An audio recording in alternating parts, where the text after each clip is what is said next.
Alright everybody, this is Chuck from B4. Today we're going to be showing you our B4 CoPilot Pro. This is an automated order flow strategy here. Now I have two strategies running here in the background. One is right here on our B4 bars that you're seeing right here. The other one is on our B4 footprint chart. And guys, wait to the end of the video and I will show you what my setup looks like.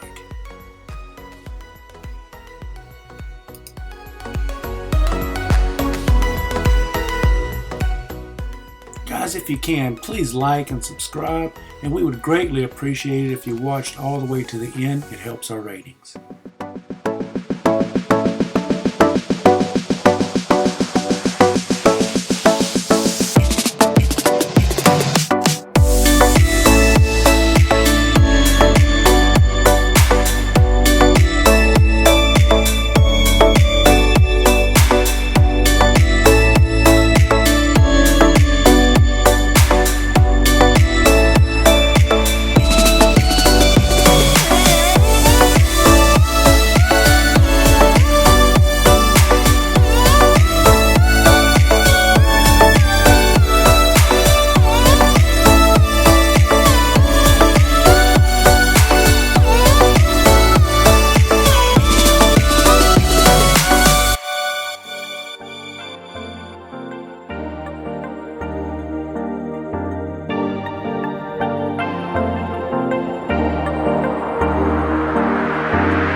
guys, let's take a look at our charts here. This is my typical setup. This is our B4 bars right here, and I'm gonna go through and show you what that looks like with our pivots filter right there on our CoPilot Pro. Look at all of the beautiful turning points right there. It catches every single one of them with the pivots filter right there. And then for the continuation trades right there, we're showing our B4 footprint right there. You'll see those very nice signals right there where my cursor is. That had a nice confirmation. Let's go through, get this right. That red line right there is one of our major lines on our CoPilot. It is a bear line. Anything below that is a breakout to the downside. That yellow rectangle you see in your chart, that's our B4 squeeze. And I put that on that because I like to see where our footprint signals. That's a nice contrarian signal right there. I like to see where our footprint signals work out on those levels right there on that squeeze level, especially for breakouts. I'll show you one in a little bit. But you can see the consolidation right there with the B4 footprint. It consolidated in that squeeze zone right there. Broke out. We topped out at those two levels right there. And then it started squeezing again. You can see where it triggered the signal there at the bottom of the squeeze.